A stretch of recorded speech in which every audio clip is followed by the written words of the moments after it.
scary. Come on, let's go check out the squash and pumpkins. We're gonna make some fun soap here. We're heading up to the squash garden.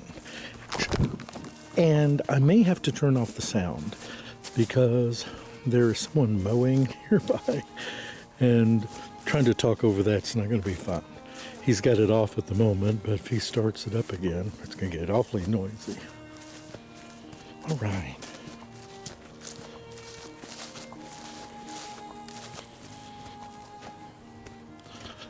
So this is my squash garden. That's all this area is, are different squashes that I'm experimenting with, things I'm trying. Up here, pumpkins. So over here I have the typical jack-o'-lantern pumpkin, and one of my favorites actually, and they're doing very well. But in addition, I have some, there we go. There are a few more varieties. I've got this striped variety here, and over here I've got this kind of sherbet colored one. You'll see it's a lighter colored orange. And then over here are my blue ones. Let's see, is it here? Oh, over there. And these are the blue Girondelle. You've seen some of me grow these before last year. But I've got these, and then over here, some of the mini pumpkins. And you'll see me, I'm actually going to use one of these in a soap I'm getting ready to make here. And to that I'll be using, right now these are empty because I pulled all the zucchini and I pulled all the yellow squash for today. There may be some smaller ones over here that I left, but these are on their way out. It's the end of the season for them. They've had a very hard summer, but there's some new baby little squashes down in there starting, yellow squash. But I harvested several today. Hi everyone. This is butter. Goat butter. That's right.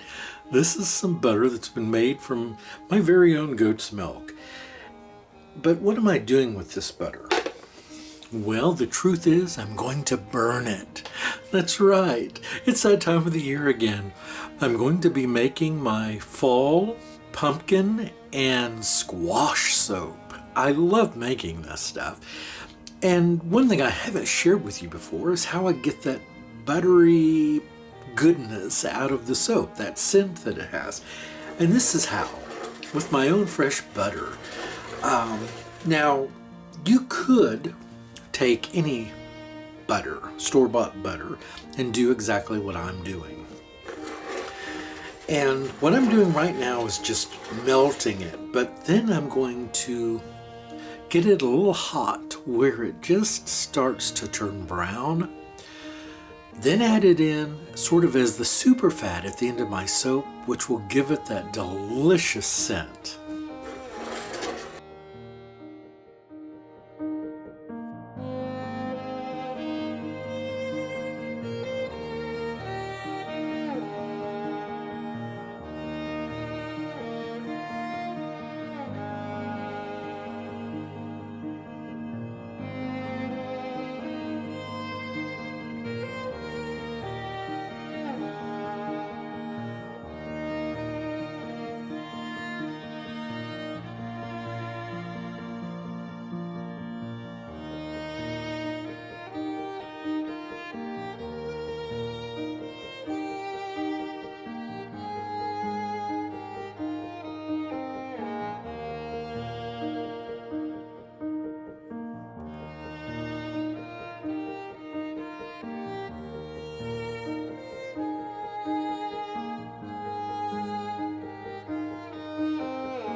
It's ready!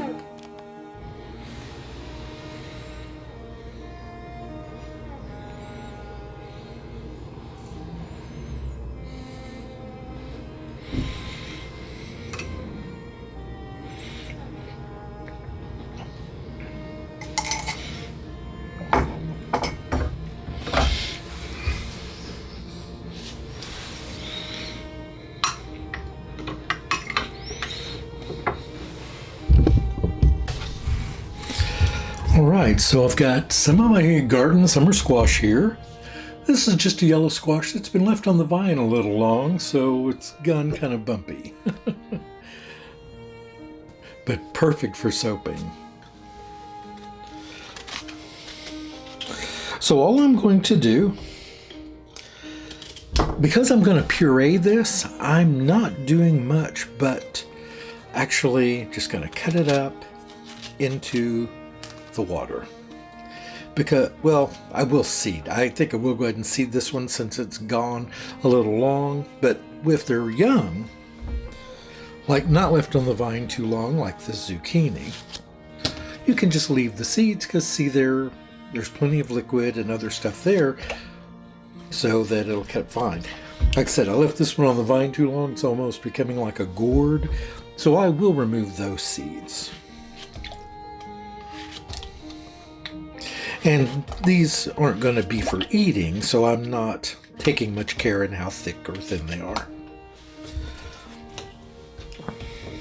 Because all I'll be doing is pureeing this for the soap. And you may wonder, why would you put squash in soap? And part of that answer is the obvious, because I can. And I don't mean that to sound flippant. I have been making soap long enough that I've experimented with most items. Some people wonder, why would you put food items in soap? And the truth is that I personally believe that in regard to this kind of thing, once saponified, it adds something to the soap. Squash, obviously, in this case, but that's not all I mean. Part of it is in the imagination. I'm not going to lie to you and tell you that this will necessarily give you a better cleansing than a soap that doesn't have squash in it, right? But what I will tell you is that it doesn't detract from it in any way at all. It makes a very bubbly soap too. Every time I've made squash soap or bean soap or of avocados, pretty much any kind of fruit or vegetable in a soap, I'm just getting these seeds out and it's rather messy over here. Anytime that I make a soap with any of those items, I find that the soap is very bubbly, but it also has a neat feel to it. And I think there's something fun myself in knowing that there is a food item in a bar soap.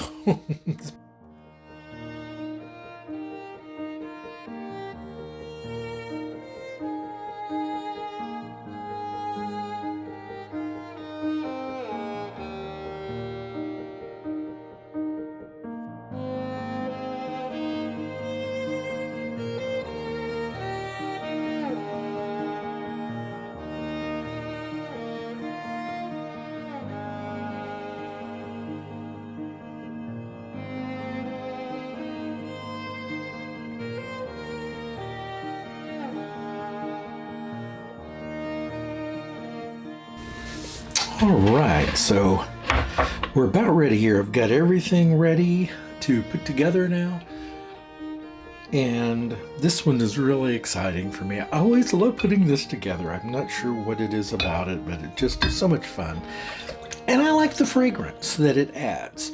The squash and the pumpkin, when they're cooked and put into soap, which anyone who's made it, I don't know if the canned purees give that same fragrance or not. I've not tried them. You'll have to let me know in the description if you've experienced that. But I find that it really does add a nice fragrance, and that along with the brown butter really is just it's a great favorite of mine.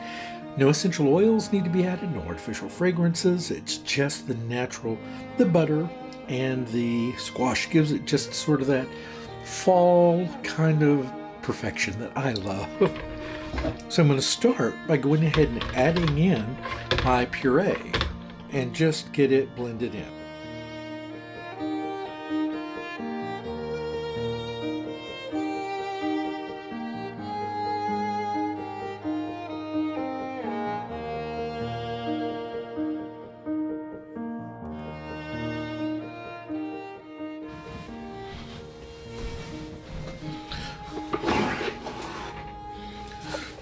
I'm going to use this mold again. I really liked the way things turned out in it.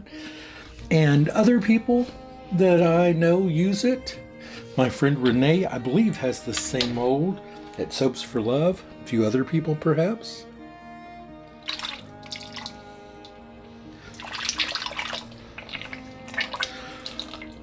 You will see a few little blobs of the squash and pumpkin in there.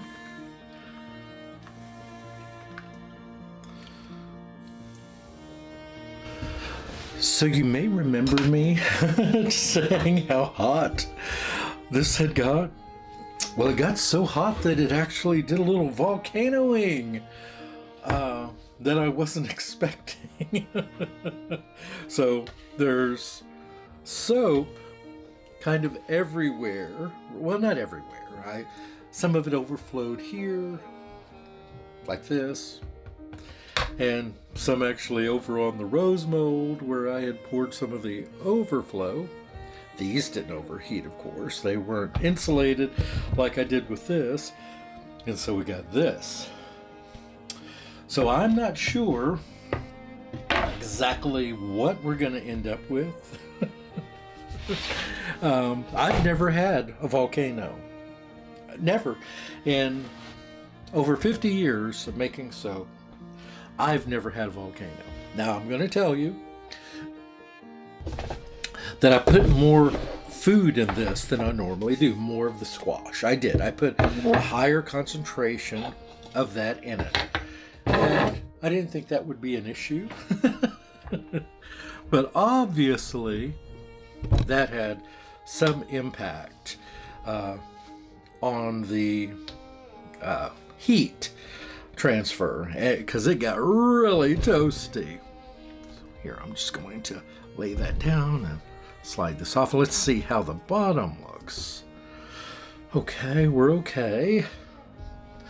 It's all in one piece. I don't see any indents in the sides. Everything looks good.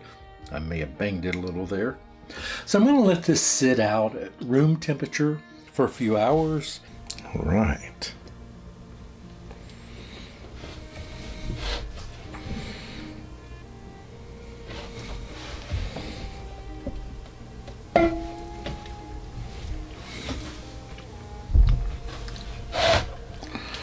Right, there's one.